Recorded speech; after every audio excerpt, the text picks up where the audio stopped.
Welcome back to my channel Sahu science classes. मैं हूं आपकी नीरू मैम। और जैसा कि आप सबको पता है कि हम लोग अवतार सीरीज़ कर रहे हैं और अवतार सीरीज़ में हमने जो लास्ट चैप्टर पढ़ा है वो हमने पढ़ा है लेसन नंबर 1।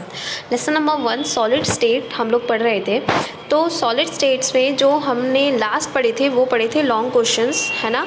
आप सबने देखा था कि हमने लास्ट में क्या पढ़े, लॉन्ग क्वेश्चंस पढ़े हैं। और लॉन्ग क्वेश्चन में हमने लास्ट वाला जो क्वेश्चन था वो हमने पैकेजिंग के बारे में पढ़ा था, किस तरीके से घनिया पैकेजिंग और षटकोणीय पैकेजिंग कंप्लीट होती है। तो लास्ट हमने लॉन्ग क्वेश्चन वो पढ़ा था। तो आज का जो हमारा लॉन्ग क्वेश्चन है वो जो उसका सेकंड वाला क्वेश्चन है वो हम कंप्लीट करने वाले हैं, जो कि आपका लॉन्ग क्वेश्चन है ये। जैसे कि कल के वीडियो में आपने देखा था कि षटकोणीय निबिड़ संकुलन क्या होते हैं और घनीय निबिड़ संकुलन क्या होते हैं।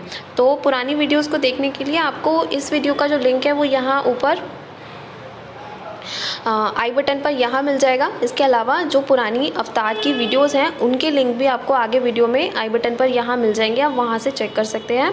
तो आज का जो हमारा क्वेश्चन है वो है चतुष्फलकीय रिक्तियाँ क्या होती हैं और अष्टफलकीय रिक्तियाँ क्या होती हैं। हमें इनके बारे में बताना है कि टेट्राहेड्रल वॉइड्स और ऑक्टाहेड्रल वॉइड्स क्या होती हैं। तो ये बहुत इंपॉर्टेंट क्वेश्चन है। तो स्टार्ट करते हैं आज की वीडियो और स्टार्ट करते हैं आज का क्वेश्चन। द्वितीय परत, जब द्वितीय परत का एक गोला, जब सेकेंड वाली लेयर, आपको पता है ये फर्स्ट वाली लेयर है, ठीक है। अभी इसके ऊपर कौन सी लेयर लगाओगे, इसके ऊपर लगाओगे सेकेंड वाली लेयर, सबको पता है। चलो अलग अलग से समझ लेते हैं कि सबसे पहले है फर्स्ट वाली लेयर, ये हो गई आपकी फर्स्ट लेयर, ओके। इसके बाद कलर चेंज कर देते हैं और फिर देखते हैं कि ये हो गई आपकी सेकेंड लेयर। कौन सी लेयर हो गई ये आपकी सेकेंड लेयर हो गई, ठीक है, ओके।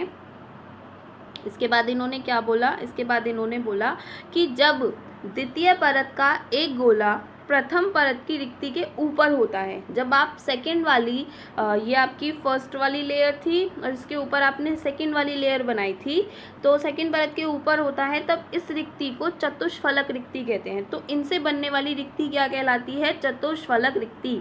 ये प्रथम हो गई, ठीक है। इसके ऊपर आपने ये लगा दिया, तो इनके थ्रू जो बनी रिक्ति है जो ये आपको दिखाई दे रही है, तो इस प्रकार की रिक्तियाँ क्या कहलाती हैं, इस प्रकार की रिक्तियाँ क्या कहलाती हैं, चतुष्फलकीय रिक्तियाँ। जब इन चार गोलों के केंद्रों को मिलाया जाता है तब एक चतुष्फलक बनता है, और जब आप इन चार गोलों के केंद्रों को मिला देते हैं तब क्या बन जाता है, एक चतुष्फलक बन जाता है। तो इससे एक चीज़ क्लियर हो रही है जो आपको समझनी चाहिए, वो ये कि एक चतुष्फलक रिक्ति बनने के लिए कितने परमाणुओं की जरूरत है या कितने गोलों की जरूरत है, 4। ये क्वेश्चन आ जाता है आपके ऑब्जेक्टिव में कि एक चतुष्फलकीय रिक्ति बनने के लिए कितने परमाणुओं की जरूरत है, तो कितने परमाणुओं की जरूरत है, 4। और इस चतुष्फलकीय रिक्ति को हम टी से अंकित करते हैं, ठीक है, इसको हम टी से प्रेजेंट कर देते हैं। ये लिखा हुआ है टीवी, टीवी का मतलब टेट्राहेड्रल वॉइड। तो टेट्राहेड्रल वॉइड जो होती है वो घन के अंतः केंद्र पर होती है, घन के बॉडी डायगोनल पर होती है। जब मैंने बीसीसी और एफसीसी कराया था तब मैंने आपको समझाया था कि बॉडी डायगोनल क्या होता है और फेस डायगोनल क्या होता है। तो जब हम क्या करेंगे, ये इस क्यूब के बीचों बीच में से जब एक केंद्र स्थापित करेंगे ये, तो ये कहलाएगा बॉडी डायगोनल। क्या कहलाएगा, बॉडी डायगोनल। और जब मैं सिर्फ और सिर्फ इस फेस पर, इस फलक के बीच में से एक विकर्ण करूंगी तो ये कहलाएगा फेस डायगोनल। क्या कहलाएगा, फेस। जैसे कि आप सपोज कर लीजिए आप एक कमरे में बैठे हुए हैं और आप एक कमरे के बीचों बीच में बैठे हुए हैं, तो वो है बॉडी डायगोनल। क्या है, बॉडी डायगोनल। और जब आप एक दीवार से सटकर उसके बीचों बीच में किसी चीज़ को रख देते हैं तब वो है फेस डायगोनल। क्या है, फेस डायगोनल। क्योंकि तब तो आप सिर्फ एक फलक के बीचों बीच में से क्या कर रहे हैं, आप किसी चीज़ को कंप्लीट कर रहे हैं। लेकिन अभी हम एक क्यूब के जब बीचों बीच में से किसी चीज़ को काट रहे हैं तब वो क्या आ रहा है, बॉडी डायगोनल।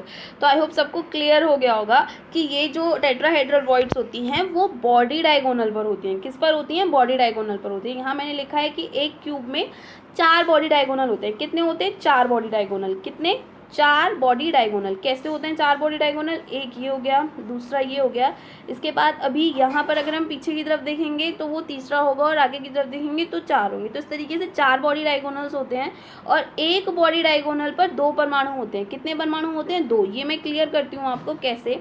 आपको पता है कि जब आप बॉडी डायगोनल खींचेंगे, जब आप इस क्यूब में से इस तरीके से एक बॉडी डायगोनल खींचेंगे, ठीक है, यहाँ पर खींचेंगे, तो आपको पता है ये एक बॉडी डायगोनल निकाल लिया मैंने बाहर, ये सबको दिखाई दे रहा है, बॉडी डायगोनल समझ आ गया। तो ये बॉडी डायगोनल मैंने बाहर निकाल लिया। अब हमने कुछ पढ़ा था आर और ए के बीच का रिलेशन, जो कि इससे पहले वाली वीडियोस में है, मतलब पहले वाली वीडियो के अंदर आर और ए के बीच का रिलेशन है, जिसको हमने रेडियस और एज लेंथ का बीच का रिलेशन पढ़ा है। तो वो आपको पढ़ना पड़ेगा। उसको पढ़ने पर आपको पता चलेगा कि जब BCC के बीच में हमने रिलेशन पढ़ा था, तो हमने पढ़ा था that R is equals to √3a/4। ठीक है, तो ये हो सकता है 4R is equals to 3√a, 4R is equals to √3a, ये कुछ इस तरीके से भी हो सकता है। तो यहाँ हमको दिखाई दे रहा है कि जब हम एक डायगोनल खींच देते हैं, ये इसका सेंटर हो गया, क्या हो गया, ये इसका सेंटर। ये इस सेंटर के बाद एक परमाणु ऑब्वियसली यहाँ आ जाएगा और एक परमाणु ऑब्वियसली यहाँ आ जाएगा, 2 परमाणु आ जाएंगे। इस पूरे की यहाँ से यहाँ तक लेंथ है 3a/√3a। ठीक है, इसके बाद अब मैं आपसे कहूँ कि एक टेट्राहेड्रल वॉइड यहाँ होती है और एक टेट्राहेड्रल वॉइड यहाँ होती है। क्यों होती है? क्योंकि उसने बोला बॉडी डायगोनल पर 2 टेट्राहेड्रल वॉइड्स होती हैं, तो ऑब्वियसली एक टेट्राहेड्रल वॉइड यहाँ होगी और एक टेट्राहेड्रल वॉइड यहाँ होगी। तो कैसे होगी वो भी हम देखते हैं। तो जब ये टोटल लेंथ क्या कहते हैं 3√3a है और रेडियस कितनी आई थी इसकी, 4 आई थी, सॉरी कितना था इसका, हमने कितना पढ़ा था, 4R is equals to √3a। ठीक है, तो टोटल रेडियस कितनी आई है, 4R आई है। तो ये कितना हो जाएगा, √3/4। तो यहाँ से यहाँ तक की कितनी हो जाएगी, √3/4, और यहाँ से यहाँ तक की कितनी हो जाएगी, √3/4। तो आपको मैंने दोनों चीज़ें बता दी। मैंने आपको ये भी बता दिया कि बॉडी डायगोनल पे ये कहाँ कहाँ होती है और एक बॉडी डायगोनल पे कितनी होती हैं और उसकी लेंथ कितनी होती है, वो भी समझा दिया। मैं आपको ये समझाती हूँ कि बॉडी डायगोनल पे ये कैसे हैं। देखिए, ये एक क्यूब है, थोड़ा क्लियर हो जाता है, हाँ ठीक है, ये एक क्यूब है। ठीक है, ये हमने इसके बीच में बॉडी डायगोनल खींचा है, कलर चेंज कर देती हूँ मैं, ये हमने यहाँ पर एक बॉडी डायगोनल इसके बीचों बीच में खींचा है। ठीक है, अब ये एक क्यूब का किनारा है, क्या है, एक क्यूब का किनारा। अब एक परमाणु तो यहाँ पे स्थापित हो गया, दूसरा परमाणु इस ऊपर वाले फलक पर है। ठीक है, तीसरा परमाणु इस वाले फलक पर है। अब चौथा परमाणु कहाँ होगा, चौथा परमाणु पीछे वाले फलक पर होगा। कहाँ पर होगा, पीछे वाले फलक पर। और जब अब इन चारों को जोड़ दोगे तो क्या बन रहा है, इन चारों को जोड़ने से क्या बन रहा है, एक टेट्राहेड्रल। क्या बन रहा है, टेट्राहेड्रल या फिर चतुष्फलक। और एग्जैक्टली सेम एक यहाँ भी हो सकता है, यहाँ पर अगर आप ध्यान से देखें तो एक यहाँ हो गया, ठीक है, उसके बाद एक यहाँ हो गया, ठीक, उसके बाद एक पीछे वाले उस पर हो गया फलक पर, और इसके बाद एक यहाँ हो गया। तो इस तरीके से यहाँ पर भी एक टेट्राहेड्रल बन रहा है। तो इसका मतलब आपको क्लियर ये हुआ कि एक बॉडी डायगोनल पर 2 टेट्राहेड्रल वॉइड्स बन सकते हैं। एक यहाँ बन रहा है, एक यहाँ भी बन सकता है। तो इस तरीके से एक बॉडी डायगोनल पर 2 टेट्राहेड्रल वॉइड्स बन सकते हैं। अब इसकी लेंथ यहाँ से यहाँ तक कितनी है वो मैंने अब भी आपको बताया, √3a/4। ये मैं आपको यहाँ यही समझा रही थी कि ये मैंने एक बॉडी डायगोनल ले लिया है। ठीक है, ये एक बॉडी डायगोनल मैंने लिया है और उस बॉडी डायगोनल में सबको समझ आ रहा है कि ये इसके सेंटर का पॉइंट है। ठीक है, ये क्यूब है, ओके, इस पर मैंने एक बॉडी डायगोनल ले लिया, ये इसके सेंटर का पॉइंट है। तो ये इसके सेंटर का पॉइंट यहाँ हो गया। इसके बाद एक टेट्राहेड्रल वॉइड यहाँ हो जाएगी, क्लियर, और एक टेट्राहेड्रल वॉइड यहाँ हो जाएगी। तो इस तरीके से 2 टेट्राहेड्रल वॉइड एक बॉडी डायगोनल पर उपस्थित होते हैं। और उनकी लेंथ कितनी होती है वो भी मैंने आपको समझा दिया कि ये होती है √3a/4, ये भी होती है √3a/4। तो ये इस तरीके से एक टेट्राहेड्रल वॉइड है जिसकी शेप कुछ इस तरीके से होती है। अब ये होती कैसे है कि सपोज कर लीजिए यहाँ पर आपने ये ली है इसकी फर्स्ट लेयर, ये कौन सी लेयर है, इसकी फर्स्ट लेयर। उसके बाद आपने इसकी ये सेकंड लेयर रखी। तो जब आप इसकी सेकंड लेयर रखेंगे तो इस फर्स्ट लेयर की वजह से क्या हुआ था, ये इसकी फर्स्ट लेयर है, सॉरी ये इसकी फर्स्ट लेयर है। तो इसकी वजह से आपको दिखाई दे रहा है यहाँ पर एक बन गया है वॉइड। और जब आप इसके ऊपर एक और रख देंगे तो ये जो इसका ऊपर वाला हिस्सा था वो भी इसको कवर कर जाएगा। तो इस तरीके से एक वॉइड बन जाएगी, कुछ इस तरीके से भी देख सकते हो, ये दिखाई दे रहा है सबको। ये यहाँ पर सिर्फ एक ही लेयर दिखा रखी है। तो इस तरीके से यहाँ पर सबको दिखाई दे रही है कि एक ट्राइगोनल वॉइड बनी है, और जब इसके ऊपर एक और परमाणु को रख दूंगी तो जो परमाणु के ऊपर की तरफ जो वॉइड जा रही थी वो भी कवर हो जाएगी। तो इस तरीके से ये एक ट्राइगोनल वॉइड बन जाएगी। यहाँ पर अभी ट्राइगोनल है, और जब मैं इसके ऊपर एक और परमाणु रख दूंगी तो वो टेट्राहेड्रल वॉइड में चेंज हो जाएगा। कुछ इस तरीके से सबको दिखाई दे रहा है कि जब हम इस तरीके से, ये फर्स्ट लेयर हो गई और ये सेकेंड लेयर हो गई, तो यहाँ पर बीचों बीच एक छेद बन जाता है, बीचों बीच एक होल बन जाता है, जिसको हम टेट्राहेड्रल होल कहते हैं या टेट्राहेड्रल वॉइड कहते हैं, जो कि आपको यहाँ दिखाई दे रही है ये इस तरीके से। ठीक है, इसको हम इस तरीके से बना सकते हैं। आई होप सबको यहाँ पर टेट्राहेड्रल वॉइड क्लियर हो गया होगा। एक और चीज़ जो कि बहुत इम्पॉर्टेंट है, और वो ये है कि हमको ये पता करना है कि टेट्राहेड्रल वॉइड्स कितने होते हैं। तो मैंने अभी आपको बताया यहाँ पर कि एक क्यूब में 4 बॉडी डायगोनल्स होते हैं। कितने बॉडी डायगोनल्स हो सकते हैं? 4 बॉडी डायगोनल्स हो सकते हैं। और एक बॉडी डायगोनल पर 2 परमाणु बन रहे हैं, एक बॉडी डायगोनल पर 2 एटम्स होते हैं। ये आपको दिखाई देगा अभी यहाँ पर कि एक बॉडी डायगोनल पर कितने एटम्स हैं? 2, एक ये रहा। तो इस तरीके से एक बॉडी डायगोनल पर कितने एटम्स हैं? 2। तो टोटल बॉडी डायगोनल हैं क्यूब में 4, और एक बॉडी डायगोनल पर कितने एटम है? 2। तो टोटल निकल कर कितने आ गए? 8। इसका मतलब एक क्यूब के अंदर टोटल टेट्राहेड्रल वॉइड्स कितनी होती हैं? 8। ये क्वेश्चन आएगा कि एक क्यूब में कितनी टेट्राहेड्रल या चतुष्फलकीय रिक्तियां होती हैं? आंसर है 8। कैसे है कि एक क्यूब के अंदर 4 बॉडी डायगोनल होते हैं और एक बॉडी डायगोनल पर 2 परमाणु होते हैं, तो 4 × 2 = 8। ये सबको यहाँ पर क्लियर हो गया होगा। आई होप मैंने यहाँ प्रॉपरली लिख दिया है। ठीक है, और ये आपकी टेट्राहेड्रल वॉइड यहाँ पर होती है क्लियर। ठीक है, नेक्स्ट बढ़ते हैं हम अपनी, हाँ एक डायग्राम ये भी है, ये आपको दिखाई दे रहा है। ओके, तो ये अगर मैं एक बॉडी डायगोनल की बात करूँ तो एक बॉडी डायगोनल पर आपको दिखाई दे रही है कि एक टेट्राहेड्रल वॉइड ये है और एक टेट्राहेड्रल वॉइड ये है, और कुछ शेप इनकी इस तरीके से होती है। तो आई होप यहाँ सबको क्लियर हो गया होगा कि कुछ इस तरीके से टेट्राहेड्रल वॉइड्स की शेप होती है और एक बॉडी डायगोनल पर 2 टेट्राहेड्रल वॉइड्स होती हैं। ओके, आगे बढ़ते हैं। आगे नेक्स्ट टॉपिक है आज का ऑक्टाहेड्रल वॉइड्स या फिर अष्टफलकीय रिक्तियाँ। ये आपसे क्या कहता है कि जब पहली परत की चतुष्फलकीय रिक्तियों को, पहली परत में जो चतुष्फलकीय रिक्तियां बनी थी उनको दूसरी परत के विपरीत चतुष्फलकीय रिक्ति बनाते हैं। मैंने आपको ये कल भी समझाया था कि जब हम एक चतुष्फलकीय रिक्ति को, ये बनी एक चतुष्फलकीय रिक्ति, ठीक, इसको हम इसके अपोजिट दूसरी लेयर लगा देते हैं। वो अपोजिट दूसरी लेयर कैसे बनेगी कि जहाँ पर सिंगल है वहाँ पर तो कर दो डबल, और जहाँ पे डबल है वहाँ पे कर दो सिंगल। मतलब यहाँ पे कर दो सिंगल और यहाँ पे कर दो डबल। ठीक है, तो इससे एक स्टार बनके आपके सामने प्रेजेंट हो जाता है। इसको अगर आप ढंग से देखो तो 1 2 3 4 5 6, एक ऊपर वाला और एक इसके पीछे वाला, तो टोटल 8 फलक उपस्थित हो जाते हैं इसके। इसी को हम बोलते हैं ऑक्टाहेड्रल वॉइड। उसके लिए करना क्या है कि पहली परत के विपरीत आपको दूसरी परत लगानी है। इतना करना है, पहली परत जो होती है वो कुछ इस तरीके से होती है, आपको उसके अगेंस्ट दूसरी परत लगानी है, मतलब कि ऐसे। ठीक, तो इसने बोला कि जब पहली परत की चतुष्फलकीय रिक्तियां दूसरी परत के विपरीत चतुष्फलकीय रिक्तियां बनाती हैं तो 4 फलक और 4 फलक मिलकर क्या बना लेंगे? 8 फलक। तो इसे हम ऑक्टाहेड्रल वॉइड कहते हैं। ये 6 गोलों से घिरी रिक्ति है, और टेट्राहेड्रल वॉइड कितने गोलों से घिरी रिक्ति थी? वो 4 गोलों से घिरी रिक्ति थी। और ये कितने गोलों से घिरी रिक्ति है? ये 8 गोलों से घिरी हुई रिक्ति है।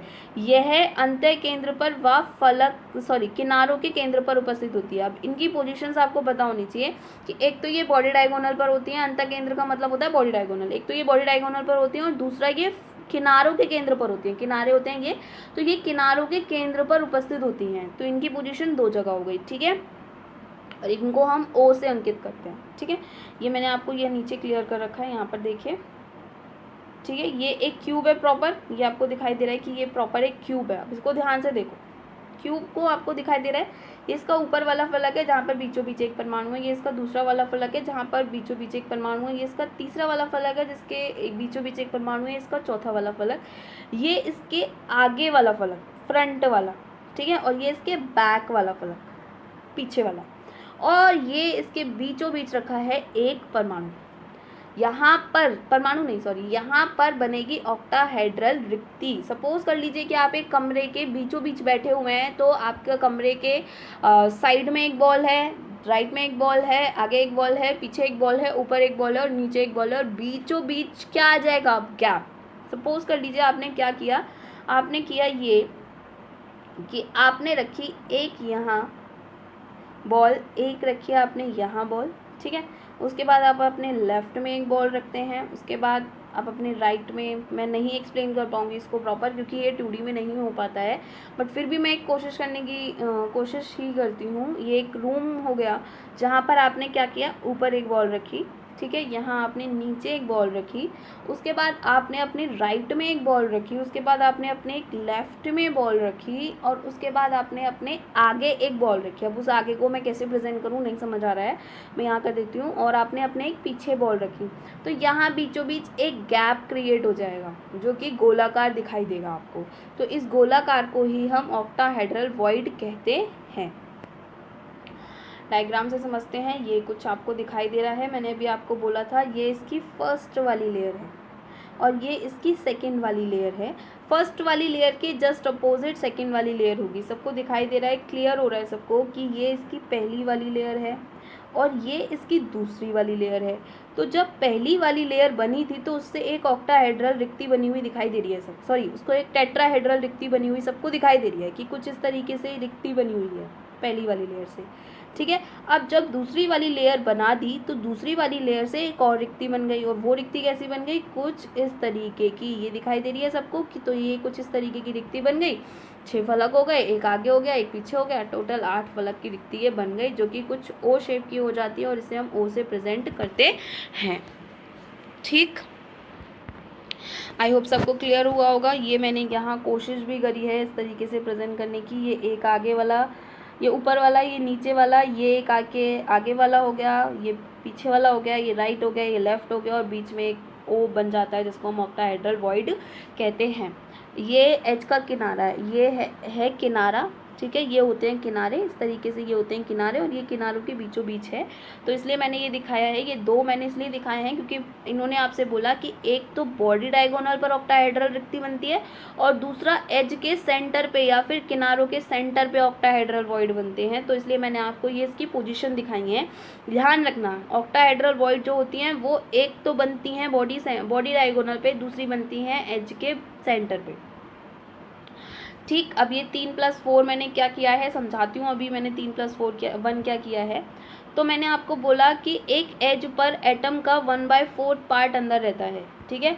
जब हमने कॉर्नर की बात करी थी तो मैंने आपसे बोला था 1/8 रहता है, ठीक है। लेकिन अब मैं आपसे ये कह रही हूँ कि जब एज पर रखते हो, एज के बीचों बीच रखते हो, तब कितना रहता है, 1/4 रहता है। कैसे रहता है दिखाते हैं, समझते हैं, ठीक है। कि मैंने क्या किया, यहाँ पर एक परमाणु रखा है, यहाँ एक परमाणु रखा है, यहाँ एक परमाणु रखा है और यहाँ एक परमाणु रखा, कुछ इस तरीके से परमाणु आपको दिखाई दे रहे हैं। सपोज कर लीजिए यहाँ पर एक परमाणु रखा हुआ है, ठीक है, तो उसका 1/4 पार्ट ही इसके अंदर आता है, बाकी का सब बाहर रहता है। तो इसलिए ये आपसे बोल रहा है कि इसका 1/4 पार्ट जो होता है वो अंदर रहता है।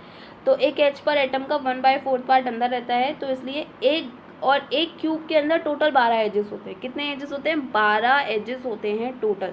काउंट करके देखो, दिखेंगे, देखो कोशिश करो इनको देखने की। देखो 1 2 3 4 5 नंबर डाल देते हैं, 1 2 3 4 5, ओके। फिर ये हो गया आपके 6, उसके बाद ये हो गया आपका 7, उसके बाद ये हो गया आपका 8, ये हो गया आपका 9, ठीक। फिर ये हो गया आपका यहाँ वाला, ये वाला हो गया आपका 10, ठीक। उसके बाद यहाँ हो गया आपका 11, ठीक है। और उसके बाद ये पीछे वाला हो गया आपका 12, या फिर शायद ये वाला रह गया है, कोई सब एक रह गया है। तो इस तरीके से टोटल 12 एजेस जो होते हैं एक क्यूब के अंदर होते हैं। तो जब टोटल 12 एजेस हैं, 1/4 पार्ट एच पर रहता है, तो मल्टीप्लाई करके कितना आ जाएगा, 3। टोटल कितना आ गया, 3। तो 3 परमाणु तो एजेस के किनारों पर हो गए। बॉडी डायगोनल पे जब हमने परमाणुओं की संख्या पढ़ी थी तो हमने पढ़ा था कि बॉडी डायगोनल पे एक परमाणु उपस्थित होता है। तो 3 + 1 कितने हो गए, 4। तो अगर कोई आपसे पूछता है कि एक क्यूब में टोटल ऑक्टाहेड्रल वॉइड्स कितनी होती हैं, तो कितनी होती हैं? 4। ठीक। टेट्राहेड्रल कितनी थी? 8। शॉर्ट ट्रिक है एक छोटी सी, बहुत इंपॉर्टेंट है कि Z is equals to N। N है यहाँ पर वॉइड्स, ठीक है। इन यहाँ पर वॉइड्स की N यहाँ पर संख्या आ जाएगी और Z यहाँ पर सबको पता है कि परमाणुओं की संख्या है, ठीक है। तो आपको जितना Z दिया हो उतनी तो हो जाएंगी आपकी N, मतलब वॉइड्स। और उसके अलावा अगर आपको टेट्राहेड्रल पूछी है तो Z में मल्टीप्लाई कर दीजिए उसका और 2 का, और ऑक्टाहेड्रल पूछा है तो जितनी दे रखी है उतनी ही आपकी वॉइड्स हो जाएंगी। जितना परमाणु दे रखा है उतनी ही आपकी वॉइड्स हो जाएंगी। सपोज कर लीजिए अगर सिंपल के लिए बोला है तो सिंपल में परमाणुओं की संख्या थी 1, तो ऑक्टाहेड्रल वॉइड्स भी कितनी हो जाएंगी? 1, ठीक है। और टेट्राहेड्रल कितनी हो जाएंगी? 2 × 1 इज इक्वल्स टू 2। ओके, तो ये आपका एक शॉर्ट तरीका है। पोजीशन मैंने समझा दिया कि एक बॉडी सेंटर पे होती हैं, एक एज सेंटर पॉइंट पे होती हैं। डायग्राम भी देख लिया आप लोगों ने कुछ एक ये, और अच्छे से ध्यान से देखो। ये आपको दिखाई दे रही है कि ये नीचे वाली जो है वो फर्स्ट लेयर है और ऊपर वाली जो है वो सेकेंड लेयर है। तो जब आप इस तरीके से फर्स्ट और सेकेंड लेयर को बना देते हैं और आपको सबको क्लियर हो रहा है कि ये ऊपर वाली लेयर से सेकेंड वाली लेयर उसके जस्ट अपोजिट है, मतलब फर्स्ट वाली लेयर से सेकेंड वाली लेयर उसके जस्ट अपोजिट है। अपोजिट होने पर आपको दिखाई दे रहा है कि यहाँ बन रही हैं टेट्राहेड्रल वॉइड और यहाँ बन रही हैं ऑक्टाहेड्रल वॉइड। तो जब एक सिंगल बनता है, जब एक सिंगल दिखाई दे रहा है तब तो बन रही है टेट्राहेड्रल वॉइड, और जब दोनों मिक्स हो जाती हैं तब क्या बन रही हैं? Octahedral void. तो जब फर्स्ट और सेकेंड लेयर लगाते हो तो एक साथ ऑक्टा और टेट्रा दोनों बन जाती हैं। सबको क्लियर हो गया होगा, आई होप सबको समझ आ गया होगा ये वाला। और ये आपको टेट्राहेड्रल वॉइड्स मैंने कुछ इस तरीके से प्रेजेंट करने की कोशिश करी थी। तो ये आपको दिखाई दे रही है कि जब ये फर्स्ट लेयर है और ये सेकंड लेयर है, इसको इसके अगेंस्ट लगाते हो, अपोजिट लगाते हो, तो बीच में गैप क्रिएट हो जाता है जिसको आप ऑक्टाहेड्रल वॉइड बोलते हो। क्लियर? ये यहाँ पर भी कुछ इस तरीके से मैंने प्रेजेंट करने की कोशिश करी है कि ये एक क्यूब दिखाई दे रहा है आप सबको, और इसके अंदर क्यूब में ये इस क्यूब के अंदर आपको दिखाई दे रहा है कि यहाँ से और यहाँ